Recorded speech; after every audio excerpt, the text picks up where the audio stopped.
তো এখন দেখো কালার কারেকশান। আচ্ছা, কালার কারেকশন মানে কি? এক ফ্যাব্রিকের কালারকে ঠিকঠাক করা মানে তুমি ডাইং করছো, ডাইং করার পর দেখছো মানে ডাইং করার পর দেখতেছো যে কালার ঠিকঠাক আসে নাই, হ্যাঁ, তখন তোমাকে কী করতে হবে? কালার ঠিক করতে হবে। তো কালার ঠিকঠাক করার প্রসেসটা হলো কালার কারেকশান। তো দেখো এখন একটা জিনিস তোমাকে বুঝতে হবে যে ডিপ কালার, লাইট কালার, এরকম অর্থাৎ শেড। আমরা জানি কি শেড দ্বারা কি, আচ্ছা শেডের আলোচনায় না যায় যে একটা ডিপ কালার একটা লাইট কালার। লাইট কালার মানে কি হালকা, দেখতে হালকা, আর ডিপ কালার মানে কি দেখতে একদম গাঢ় ঘন, তাই না? তো ডিপ দেখো এটা কি লাইট কালার মানে হালকা, আর এটা কি একদম ডিপ কালার। হ্যাঁ, তো মনে রাখবা যত বেশি ডাই মানে যত বেশি রং দিয়ে ডাইং করবা ওই জিনিসটা তত বেশি ডিপ হবে, মানে তত বেশি মানে ডিপ কালার হবে। আর লাইট মানে যত কম ডাই দিবা কালার তত লাইট বা হালকা হবে। আচ্ছা, তো এটা কি লাইট কালার, তার মানে এখানে রঙের পরিমাণ কম আছে। আর এটা ডিপ কালার মানে উজ্জ্বল, হ্যাঁ, তার মানে এখানে কি রঙের পরিমাণ বেশি আছে। তার মানে দেখো দুইটার মনে করো বোঝাতে না, এটাও লাল কালার এটাও লাল কালার, কিন্তু একটা হলো হালকা আর একটা হলো ডিপ, তাই না? তো পার্থক্য কিসে? ডায়ের। মনে করো এখানে যদি 5 গ্রাম লাগে, এখানে অবশ্যই 5-এর বেশি মানে 12-13 গ্রাম লাগছে না। মানে তুমি যত বেশি কালার দিবা ওর তত বেশি উজ্জ্বল কালার হবে, মানে তত বেশি ডিপ কালার হবে। হ্যাঁ, আচ্ছা এখন কালার ডেভিয়েশন। কালার ডেভিয়েশন মানে কি? ডেভিয়েশন মানে পার্থক্য, ডেভিয়েশন মানে পার্থক্য। তো এখন দেখো কালার ডেভিয়েশন বলতে আচ্ছা, কালার ডেভিয়েশন মানে কালারের পার্থক্য। যেমন মনে করে দেখো তোমাকে মনে করে এটা তোমার সস, কল্পনা করে এটা তোমার সস, মানে বা তোমাকে দিছে যে এর মতো কইরা তুমি একটা কালার করে দাও আমার, এখন তুমি দিছাও এটা, তাহলে দেখো এই যে এয়ার কালার আর এয়ার কালার কিন্তু এক হয় নাই, তার মানে কালারের একটা পার্থক্য আছে। এই যে একটা কালার থেকে অন্য কালারের যে পার্থক্য, এটাকে আমরা বলতেছি কালার ডেভিয়েশন বা কালারের পার্থক্য। মানে মনে করো যে এরকম এই দাগটা দেখো, এই দাগটা মনে করো ছোটো, আর এই দাগটা মানে দাগটা কি বড়, এটা মনে করো 2 মিটার, তাহলে এর কি 4 মিটার, তার মানে এদের দৈর্ঘ্যের কী আছে? এই দুইটা দাগের দৈর্ঘ্যের পার্থক্য আছে, তার মানে কি এটা আমার লেন্থ ডেভিয়েশন, মানে দৈর্ঘ্যের পার্থক্য বলতেছি লেন্থ ডেভিয়েশন। তেমনি কালার মানে রঙের যে পার্থক্য এটাকে আমি বলতেছি কালার ডেভিয়েশন। মানে কালার ডেভিয়েশন মানে বুঝবা যে বাইরে আমার থেকে যেটা চাইছে আমি ওইভাবে করতে পারিনি, আমার কালার কি কম হয়ে গেছে আর কি, বেশি তো হয় না, কমই হয় আর কি। আর কালার ডেভিয়েশন দ্বারা বোঝায় কালার ডেভিয়েশনকে আমরা পার্সেন্ট দ্বারা প্রকাশ করি, যেমন 5% কালার ডেভিয়েশন বা 10% বা 20% এরকম কালার ডেভিয়েশন। এখন দেখো কালার ডেভিয়েশন কী হবে, দেখো খেয়াল করো, মানে ভালোভাবে দেখা যাচ্ছে না। এ কালার একদম লাইট কালার, বি এর সাথে আরেকটু ঘন, মানে এখানে আরেকটু ডাই বেশি লাগছে, আর সি এটা আরও ডিপ মানে সবচেয়ে বেশি উজ্জ্বল। হ্যাঁ, তার মানে দেখো এ বি সি তুলনা করো এ আর বি ক্ষেত্রে, এ আর বির ক্ষেত্রে কি এর সাথে মানে এ আর বির ভিতরে কিন্তু কালার ডেভিয়েশন আছে, আবার এ আর সি তুলনা করো এদের ভিতরে কালার ডেভিয়েশন আছে, কিন্তু কোন ক্ষেত্রে কালার ডেভিয়েশন বেশি বলো তো? এখানে কিন্তু কালার ডেভিয়েশন কম। কালার ডেভিয়েশন কম মানে কি? যে দুজনের কালার প্রায় কাছাকাছি। আর কালার ডেভিয়েশন বেশি মানে কি? একটার সাথে আরেকটা মানে বেশি পার্থক্য আর কি। ডেভিয়েশন মানে বেশি পার্থক্য ডেভিয়েশন মানে পার্থক্য। কালার ডেভিয়েশন বেশি মানে কালারের পার্থক্য কিন্তু বেশি। দেখো এটা কিন্তু এর কাছাকাছি, তাই না? কিন্তু এই কালারটা কি মানে একদম এর থেকে অনেক বেশি পরিমাণে উজ্জ্বল, মানে অনেক বেশি পার্থক্য, মানে সি আর এর পার্থক্য অনেক বেশি, তার মানে সি আর এর ডেভিয়েশন অনেক বেশি। আচ্ছা, এ আর সির চাইতে এ আর বির ডেভিয়েশনটা একটু কম, এই তো। তার মানে তো বুঝতে হবে যে কালার কারেকশনটা কি। মনে করো তোমাকে বলছি এই কালার বানাইতে, আর তুমি বাইরেকে দিচ্ছ এই কালার, তার মানে কি কালার কিন্তু ডেভিয়েশন আছে। এখন বাইরে তোমাকে এটা দিছে, তাই না? তুমি যদি এর মতো আনতে চাও তাহলে দেখো এখানে কি কালার কম আছে না, তাহলে তুমি আবার নতুন করে কী করবা?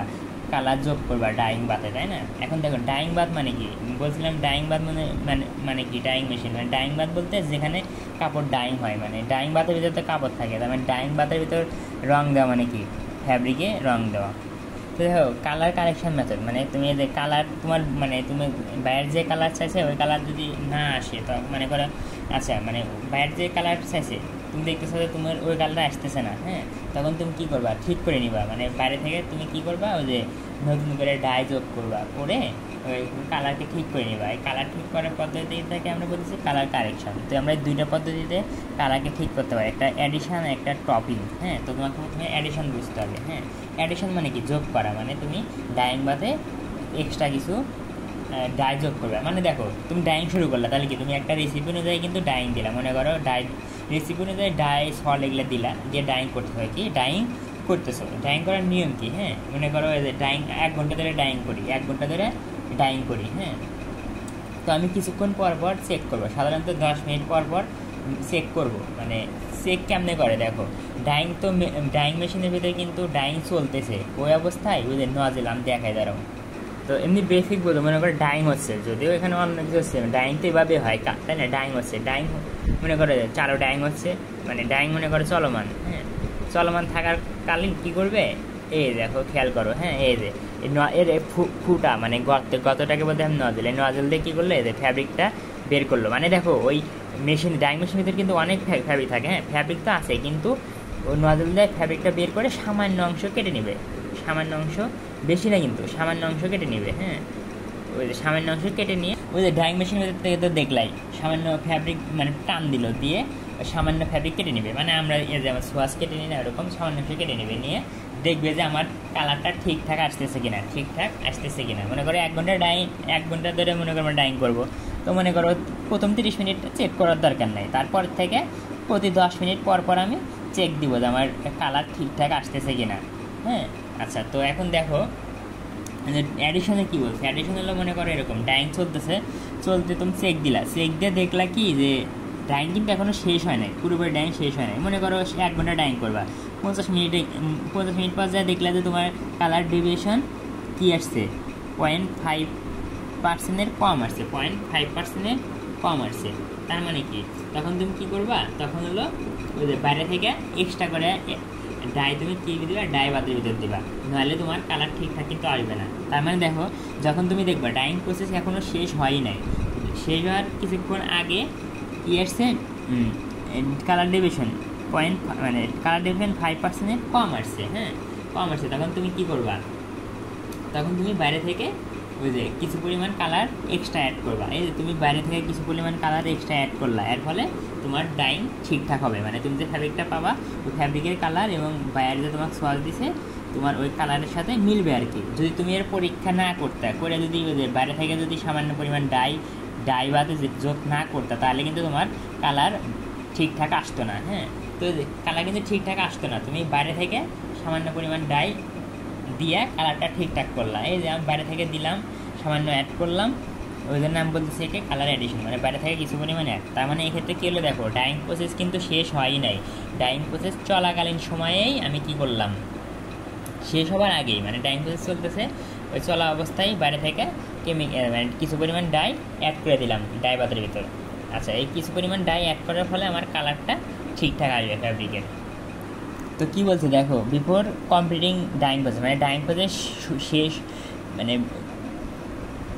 কমপ্লিটিং মানে শেষ হওয়ার আগেই, if the colour deviation is এত, তখন আমরা কী করি, colour is added at the dyebath, মানে ডাইবারে যোগ করি, হ্যাঁ। এই প্রসেসটা হলো আমার কালার, মানে এটা হলো আমার অ্যাডিশন প্রসেস, হ্যাঁ। এখন দেখো টপিংয়ের ক্ষেত্রে কি, মনে করো তুমি চেষ্টা করছো যে সব কিছু যেন ঠিকঠাক থাকে, হ্যাঁ, কিন্তু ডাইং করা শেষ, তোমার মনে করো 1 ঘন্টা ডাইং করবা, ডাইং করা শেষ, 1 ঘন্টা শেষ হয়ে গেছে, তো ডাইং করার পরে মানে ডাইং শেষ হওয়ার পর দেখতেছো না তোমারই আসে নাই, কালার ঠিকঠাক আসে নাই, তখন তুমি কি করবা, ওই ফ্যাব্রিকটাকে তো আর ফেলে দিবে না, মানে তুমি মানে ডাইং তোমার শেষ, ডাইং করার শেষে দেখতে চাও কি যে তোমার ফ্যাব্রিকের কালার এবং সোয়াচের কালারের সাথে মিলতেছে না, তখন তুমি তো আর করবা না। দেখো একটা ডাইং মেশিনের ভিতরে অনেক 1000 বা অনেক বেশি পরিমাণ ফ্যাব্রিক থাকে, ওই ফ্যাব্রিকটাকে তো ফেলে দিবে না, তখন তুমি চেষ্টা করবা কি যে ওই সোয়াচের কালারের মতো কালার আনার জন্য, হ্যাঁ। তখন তুমি কি করবা, ওই যে বাইরে থেকে তখন তুমি কি করবা, ওই যে নতুন কইরা সল্ট দিবা, সোডা দিবা, হ্যাঁ সল্ট দিবা, সোডা দিবা, কতটুকু সল্ট সোডা দিবা তুমি শুরুতে, মানে আমরা স্বাভাবিক অবস্থায় ডাইং করি না রেসিপি অনুযায়ী, তুমি শুরুতে যে পরিমাণ সল্ট সোডা দিছো তার ঠিক অর্ধেক পরিমাণ সল্ট সোডা নিবা, হ্যাঁ। মানে শুরুতে যদি 10 গ্রাম দিতা তাহলে তার অর্ধেক মানে কি 5 গ্রাম মনে করে এরকম, আর হলো কতটুকু ডাই দিলে তোমার রং ঠিকঠাক হবে, হ্যাঁ ওই পরিমাণ ডাই নিবা, হ্যাঁ। অর্থাৎ তুমি কী করবা, সল্ট দিবা, সোডা দিবা, আর হলো যে পরিমাণ মতো ডাই দিবা, দিয়ে আবার নতুন করে কী করবা, মানে ওইগুলো দিয়ে ডাইং করবা, তাহলে একসময় দেখবা যে তোমার কালার সোয়াজের কালারের মতো, তোমার ডাইং করা ফ্যাব্রিকের কালার সোয়াজের কালারের সাথে মিলছে। তো মেইন পার্থক্যটা কি দেখো, অ্যাডিশনের ক্ষেত্রে কি ডাইং শেষ হওয়ার আগেই আমি কি করছি, ওই যে কিছু পরিমাণে ডাই অ্যাড করছি। কিন্তু টপিংয়ের ক্ষেত্রে কি, ডাইং প্রক্রিয়াটা আগে শেষ হয়েছে, ডাইং প্রক্রিয়া শেষ হয়েছে। শেষ হওয়ার পর আমি দেখতেছি না আমার সোয়াদের সাথে আমার কালার, ফ্যাব্রিকের কালার মেলে নাই। তখন তুমি কি করবা, তখন তুমি ওই যে অর্ধেক পরিমাণ সল, অর্ধেক পরিমাণ সোডা আর হলো পরিমাণ মতো কালার দিবা, মানে পরিমাণ কালার মানে ডাই দিবা, দিয়ে তুমি কিছুক্ষণ ডাইং করবা। করলে তুমি দেখবা তোমার সোয়াদের সাথে ফ্যাব্রিকটা সাধারণত মিলে গেছে। হ্যাঁ, তো আমি প্রসেস কার্ডটা দেখাই, দেখো এরকম। আর এগুলো দিবে সোডা, সল দিলাম, কালার দিলাম, তারপরে কি সোডা দিলাম, এগুলো দিবে হলো তুমি 60°C তাপমাত্রায়। হ্যাঁ, এখন দেখো যে আমরা জানি কি ধাপগুলো কি, প্রথমে প্রি ট্রিটমেন্ট, তারপর প্রি ট্রিটমেন্ট, তারপর ডাইং, তারপর আফটার ট্রিটমেন্ট, তাই না?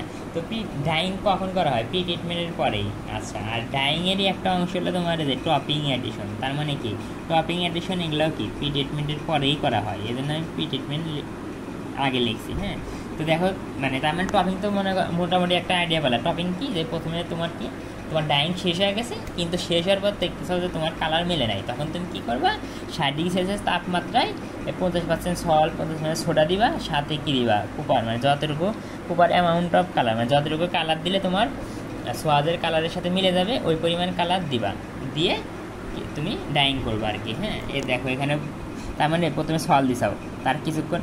এখন ডাইং করার নিয়ম দেখো, আমরা ল্যাবে যেভাবে ডাইং করি ওইভাবে তো আর মেশিনে মানে ইন্ডাস্ট্রিতে করে না। হ্যাঁ, তো প্রথমে সল দিলা, কিছুক্ষণ পর আবার কালার দিবা, তার কিছু দেখো এগুলো টাইম, মানে এদিকে আমরা কি প্রসেস কার্ভের কি এদিক টাইম না, মানে দেখো এখান থেকে কিন্তু একটু ব্যবধান আছে, 5-10 মিনিট এরকম, মানে কালার দেওয়া, তার কিছুক্ষণ পর আবার সোডা দিলা। আচ্ছা, এটা 50 মিনিট, মানে 50 মিনিট মনে করে 1 ঘন্টা ডাইং করি সাধারণত। তো 50 মিনিটের সময় তুমি ফ্যাব্রিকটা চেক করলা। তারপরে ড্রেইন মানে কি, যে মনে করো যাই, ড্রেইন মানে কি পানি অপসারণ করা, মানে তরল জাতীয় পদার্থ অপসারণ করা। তারপরে অ্যাসিডের কাজ কি, অ্যাসিড দ্বারা নিউট্রাল করা হয়। তারপরে ওয়াশিং করবা, তো মানে এভাবে করবা, ড্রেইন করবা, অ্যাসিড দিবা, আর কি ওয়াশিং করবা, এভাবেই তোমার হয়ে গেল। এটা হলো টপিং। তাহলে টপিং আর অ্যাডিশনে কিন্তু পার্থক্য আছে। টপিং কি, অ্যাডিশন কি, আমার ডাইং পুরোপুরি শেষ হওয়ার আগেই আমি সামান্য পরিমাণ ডাই অ্যাড করে কালার ঠিক করে নেব। আচ্ছা, আর টপিংয়ের ক্ষেত্রে কী হয়, আমার ডাইং করা শেষ, কিন্তু ডাইং করা শেষে দেখতেছি যে আমার ফ্যাব্রিকের কালার ঠিকঠাক আসে নাই। তখন আমি বাইরে থেকে 60°C তাপমাত্রায় সল, সোডা আর হলো মানে কালার বা ডাই দিব, দিয়ে কিছুক্ষণ ডাইং করব। ফলে আমার কি সাধারণ সোয়াদের মতো আমার কালারটা চলে আসবে আর কি, আশা করি।